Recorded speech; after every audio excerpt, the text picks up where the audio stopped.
Arizona Senator Kyrsten Sinema went viral on Friday after she voted with a flourish against a $15 minimum wage provision in the COVID relief bill. Here's the footage of her. She saunters over. She does her little thumbs down with her little curtsy, and she turns on her heel with her bag on her shoulder and walks out.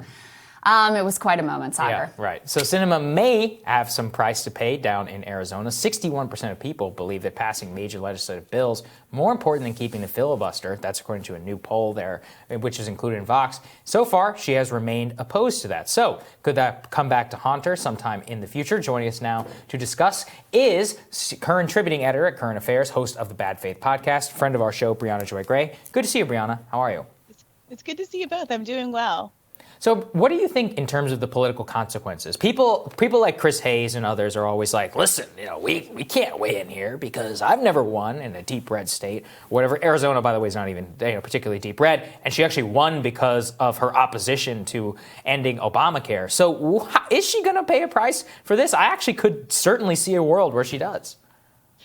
Yeah, well, this particular incident was blatant on a measure that you don't typically see. And I was heartened somewhat to see that the anger that you typically see when these identitarian moments happen online, the left will get mad, but the center will stay calm and say, oh, no, this, Jen Psaki is a hero regardless of what she says at the podium because she's a woman. And those kinds of excuses tend to fly. In this instance, that didn't seem to be the case. There was outrage from all kinds of media outlets, from Teen Vogue to other kinds of mainstream press. However, I'm still skeptical on some front that this is going to have a longer term tail on it, simply because these kinds of politicians understand that the Democratic Party doesn't do very well when it comes to accountability measures. Right. I talk about this a lot when we're talking about the left, when we're talking about the fight for 15, when we're talking about force the vote, when we're talking about these kinds of issues. I always say, why is it that the overwhelming majority of Democrats will support a policy like a $15 minimum wage or Medicare for all, and you don't see any accountability for the numbers of Democrats in the House who don't vote for those policies? So there's not going to be really much in the way of accountability coming from the Democratic Party in terms of running ads against her, instead of in terms of being willing to run against a party member. Now, you will see groups like the group run by Corbin Trent, former comms person for AOC, who's already trying to run ads against Kyrsten Sinema in the state, immediately had a radio ad up against her, and we'll see if that sort of thing ends up working. Bri, there's an interesting force the vote parallel here, too. Because while, look, we would have liked to have seen, I won't speak for you, I'll speak for myself, I would have liked to have seen progressives and Senator Sanders willing to actually walk away from this bill if it didn't include $15 minimum wage, and go just as hard as the centrists, who were perfectly willing to walk away if they didn't get their priorities met within this bill. But Senator Sanders did at least force a vote on the floor about $15 minimum wage. And lo and behold, it was useful, and it was really revealing, and I think changed a lot of people's minds about how they were viewing Kyrsten Sinema, because I think there was this branding around her as, the first openly bi woman in the Senate. She has this eccentric way of dressing, so she'd made herself into kind of an identitarian star. This was an extraordinarily revealing moment for her. I think that's right. And I hope that there's a lot of people who have had their eyes opened by this moment. I know that some of the most vocal opponents of force the vote have acknowledged at this point that if they were holding out for the Democratic Party to have some secret plan to push these progressive issues, it's become clear at this point that they don't.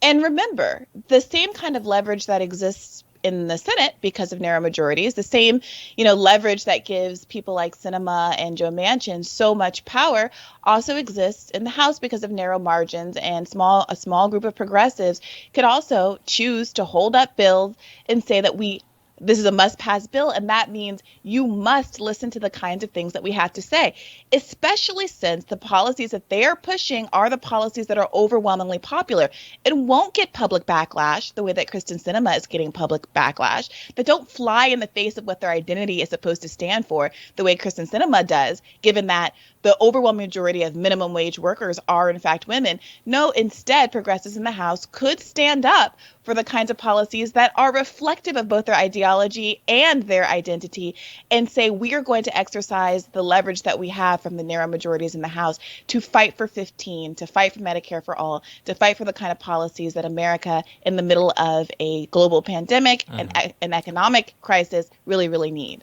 Let me ask you this, Bri. Reading the book Lucky right now, both Crystal and I are, which is just basically, in the primary section in particular, all about how they would do anything in order to make sure that Bernie Sanders not get the nomination. How do you think that people on the left would have to grapple with being blamed over and over again if it didn't work out? So for example, if Bernie walked away and the bill didn't get passed, how do you sustain that level of pressure and be certain that you're living up to your ideals and, more importantly, what people actually want?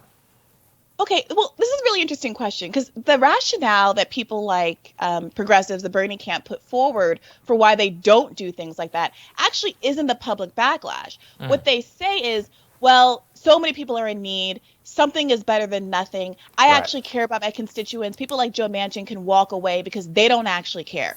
I don't know if I necessarily buy that rationale, because if you really care, if you believe in the exigency that you carry through the campaign, talking frequently about how 68,000 people a year die because of a lack of health insurance, et cetera, et cetera, et cetera, then it would be worth it at a certain point to draw a line in the sand and recognize that a must-pass bill is an opportunity to actually deliver to those groups who always end up being the fat trimmed off in a crisis like this. Now, in terms of public backlash, I think it's very, very, very important to recognize it's not going to be easy. But given the growing numbers of progressives in Congress and giving their overwhelming support, nobody has more Twitter followers than AOC. Nobody has got more glowing praise and Vogue profiles than these members of the squad. There is going to be a backlash, but you have to have a certain degree of confidence at a certain point when you have 88% of Democrats backing a policy like Medicare for all, when you have the overwhelming majority of Americans, including Republican voters, wanting a minimum wage hike. At what point, how many Americans do we have to convince before Democrats have the confidence to stand by their ideals and force a vote on the things that America wants in a crisis? Well, and here's the other thing is progressives should lean in to elite hatred, right? I mean, this was when FDR was running, it was like 90% of newspapers were against him. All the academics, the economic thought leaders, the bankers, the corporate interests, every elite sector of society was against him. And he leaned into that and said, I welcome their hatred. Good. The fact that they hate me tells you I'm doing the right thing. And there seems to be, you see glimpses of it occasionally. But rather than trying to preserve this, like, oh, we don't want the media to hate us, or we don't want New York Times to weigh in against us or whatever. No, it should be good. They should hate me because I threaten their power base. And that's a sign that I'm doing the right thing here. Yeah, I'm old enough to remember when a certain guy became president of the United States with pretty uniform hatred from every mainstream media source. We just kicked him out of office. Barely. Barely. To follow Donald Trump's example, but obviously the fact of media backlash doesn't mean you're not actually going to be successful in your political goals. Very well said, as always, Briahna. Great to see you. Thank you. Same here. Coming up, friend of the show, Ryan Grodetsky is going to join us to talk about the future of the Lincoln Project when Rising returns.